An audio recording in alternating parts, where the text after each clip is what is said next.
All right, welcome into episode 10 of Birds vs. Boys Hate Week. And now we have a very special guest, a reoccurring guest and a friend, Alexa Ross. Alexa, how are you doing today? It's good to have you back.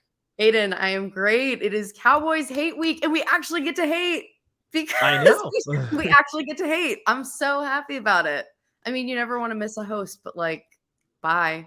See ya. Yeah, I was about to say we can just roast Kevin the entire time, just an unapproved PTO day. He thought around the holidays he just couldn't show up today, and honestly might be hiding because he I hasn't been think confident in the Cowboys all week, and I don't think he wanted to go 2-on-1 with two Eagles fans and a Cowboys fan. So I don't know. I think he just hid from us.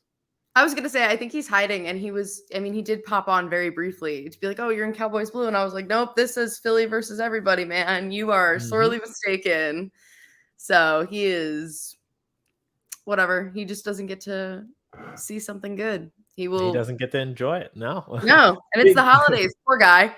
Yeah, honestly. Big week for Philly too. You mentioned the you've got the Sixers hoodie on. 6-game win streak and they play on Christmas. So just really make or break kind of holiday season right now for the Eagles playing tomorrow, Sixers on a win streak. This could be fantastic or it could be an absolute disaster. And we're just gonna hope that it's the good because I don't think we can take any more bad in 2022. Like I'm over it. Like I am Yeah, done with 2022. It correct. has been a year of loss and bad stuff. So if one thing can make me happy, I hope it's the Philadelphia Eagles. It's I these don't have ones. faith in the Sixers. We'll see. We're getting there. We're getting there. We have had you on a few times this year. You obviously covered the Colts in Indianapolis. That was the last time we had you on, and we were breaking down an Eagles win where they squeaked by the Colts, and it was a week after a loss to the Commanders, and it was really the only time this year we've had doubt in this team. So what has changed with the Eagles since the last time that we talked to you?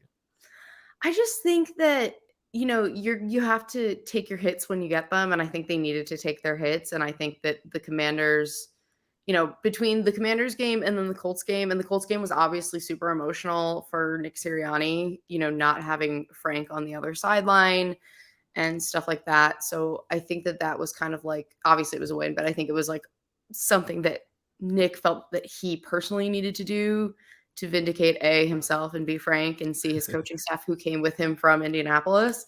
But I just think that, they hit their little rough patch and they just kept going and they just were able to move on from it and put it behind them. And I think that this team, everybody really likes each other, like Mhm. in a way that you can only hope that your teams are that bonded. So I think that that really kind of helped rally them back together, keep them going. Jalen looked great, obviously up until his injury. So now we get Uncle Rico coming in, which I don't hate. I don't hate when Gardner Minshew comes in.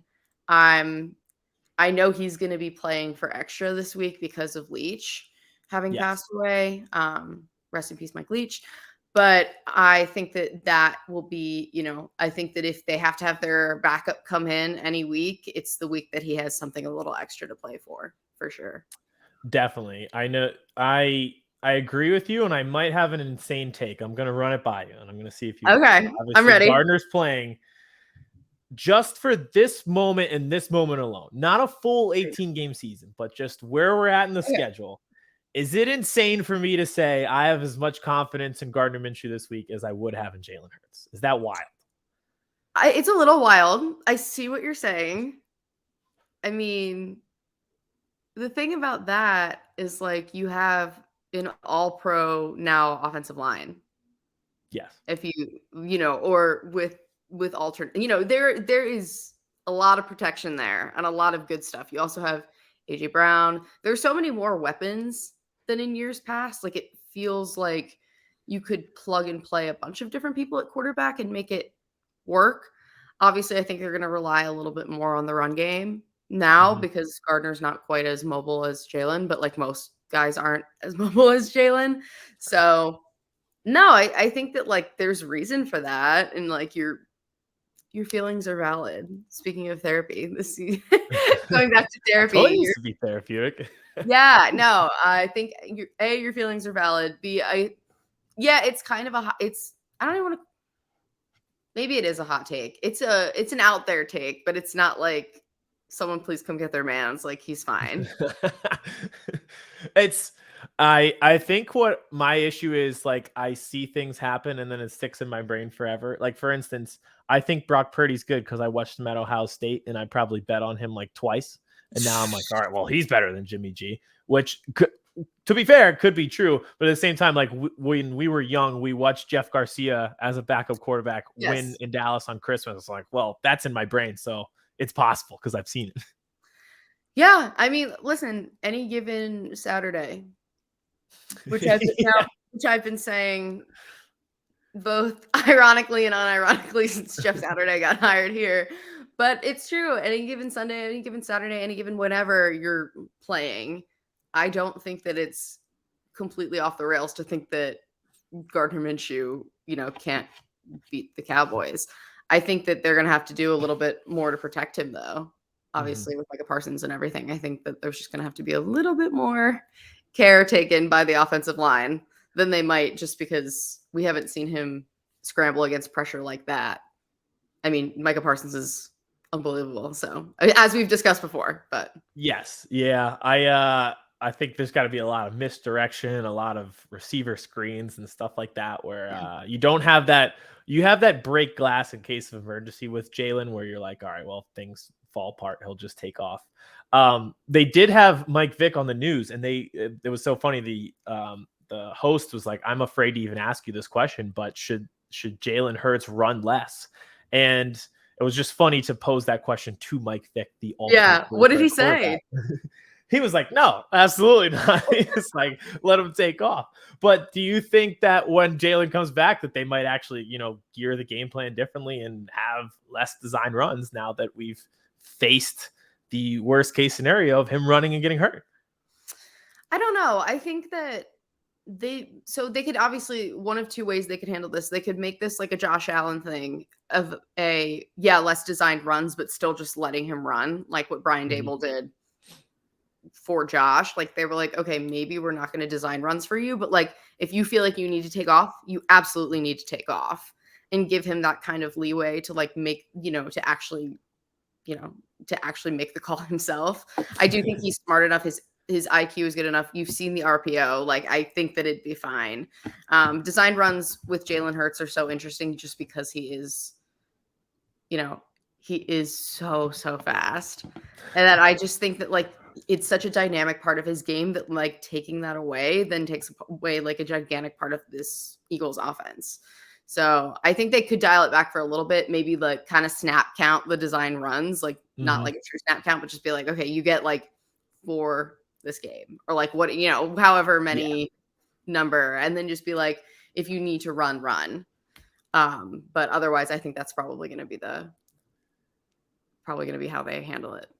Yeah, and I think part of it's skewed a little bit, right? Because you look at his rushing totals at the end of the game, and it's like, oh, he ran what? How many times? Double digit? And then you're like, well, if you watch the game, 6 of those were sneaks on 3rd and 1 or 3rd and goal and stuff Yeah, like that. exactly. Where it's Like like, you sneaking for, like 3 or fewer yards is not the same as like breaking off for, even like 12 plus. yeah, 12 and trying to slide before a linebacker gets a headshot on you. So it's Yeah, a little exactly. bit different. Exactly.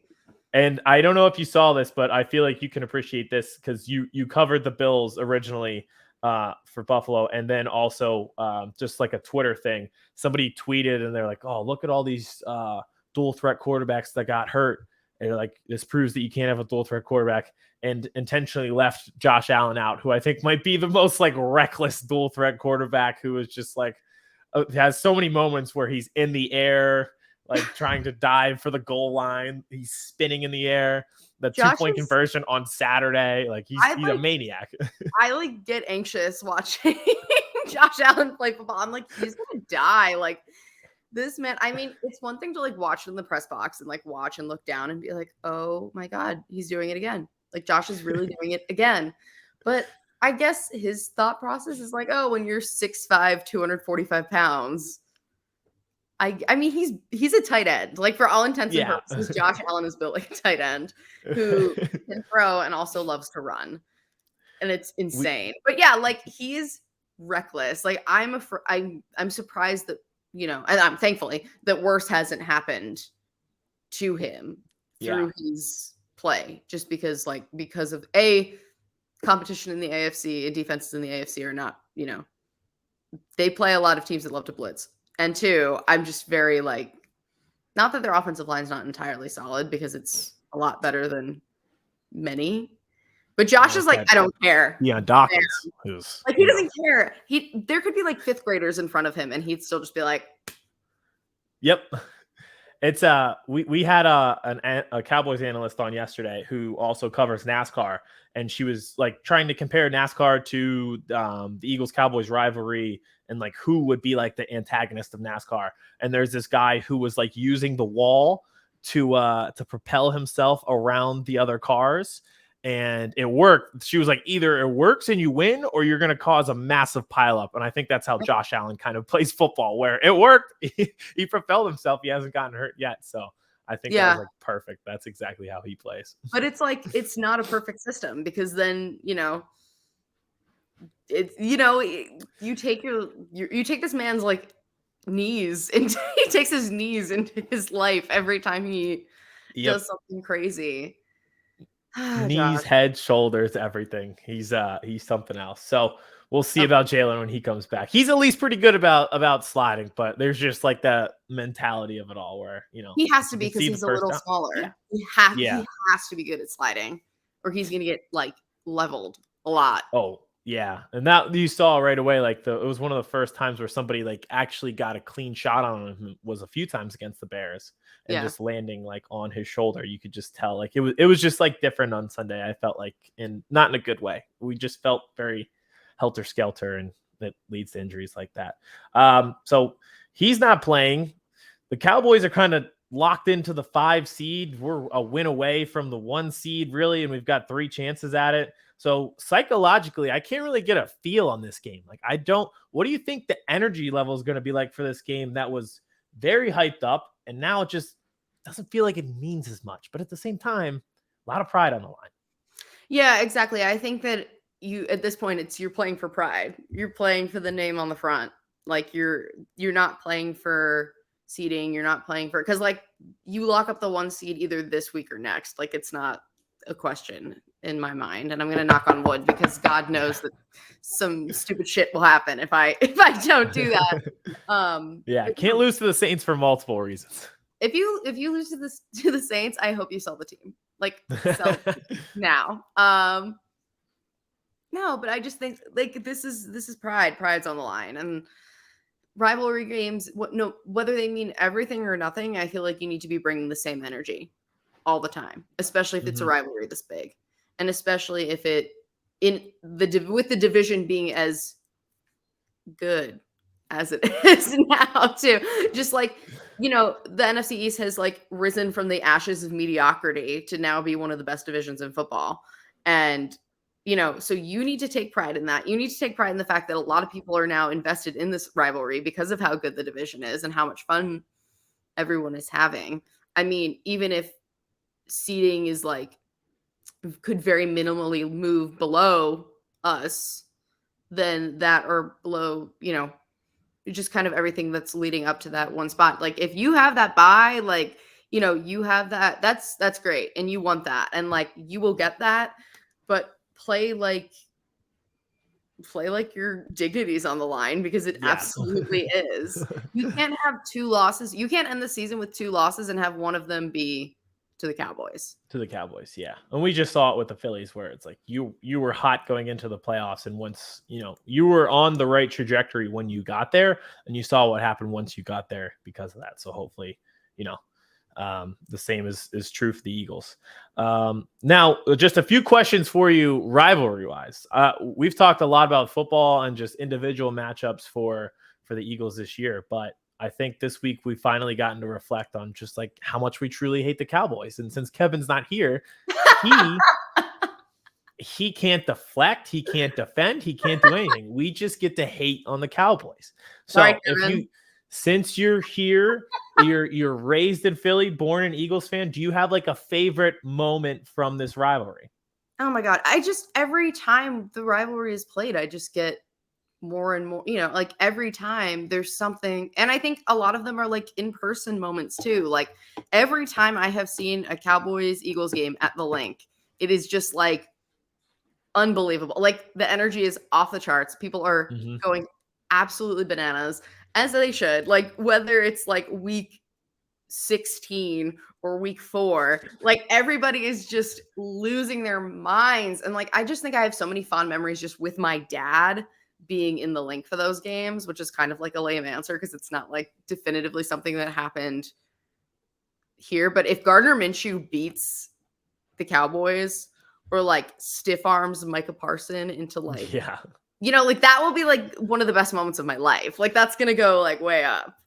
Oh, 100%. I think a Gardner Minshew like game-winning touchdown drive would probably be top 3 Eagles Cowboys moments, which is hilarious Oh, to say, yeah. but I think so. It just feels like if this season goes on the trajectory that it is and that happens, you're like, yeah, this is awesome.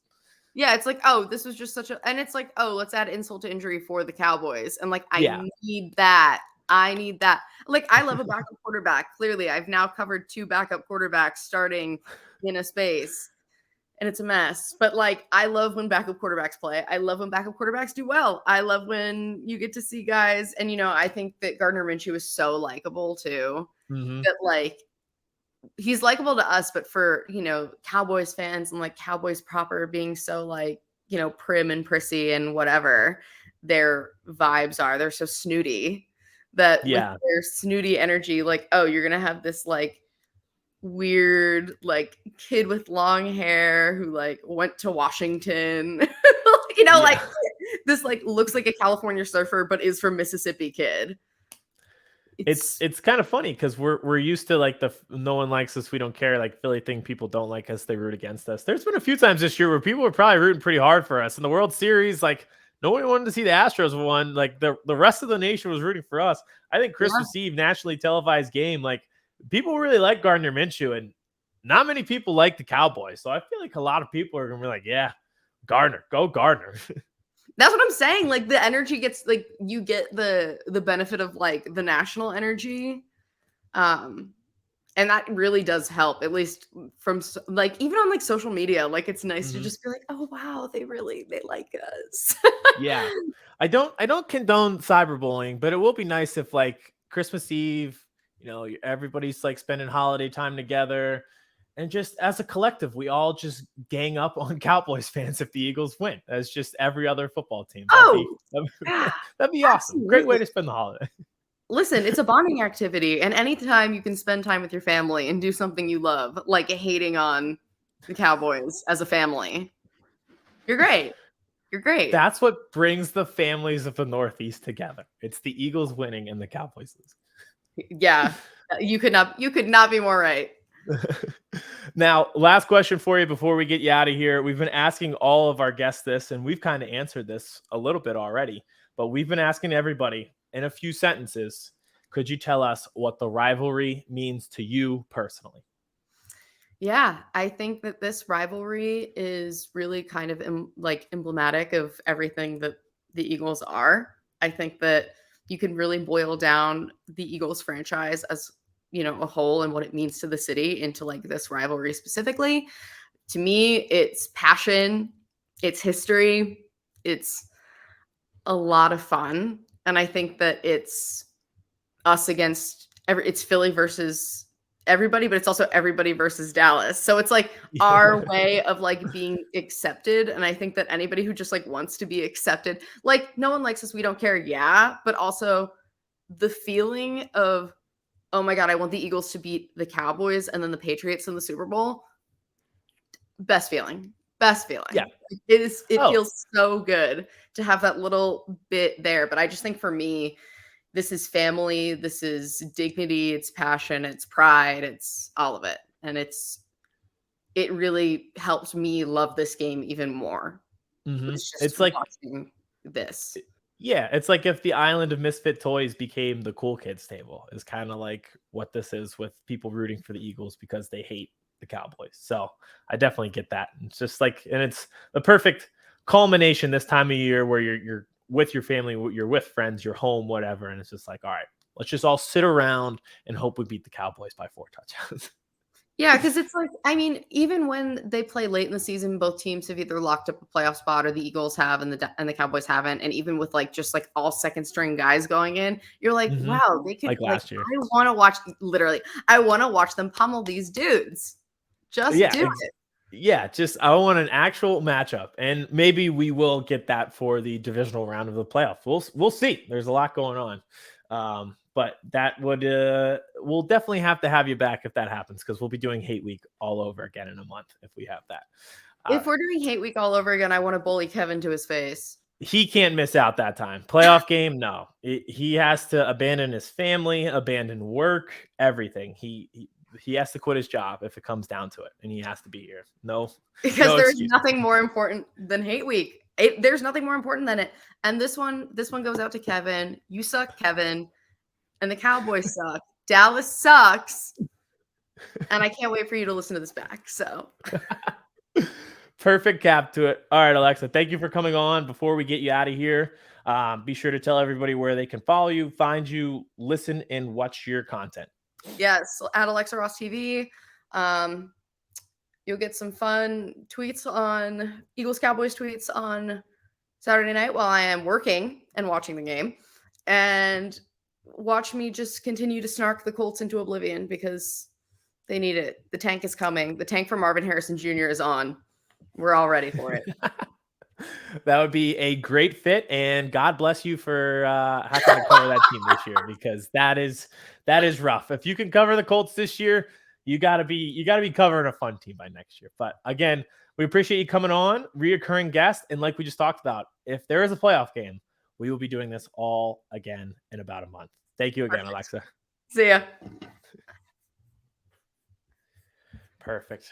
All right. Beautiful. Thank you guys. Sorry.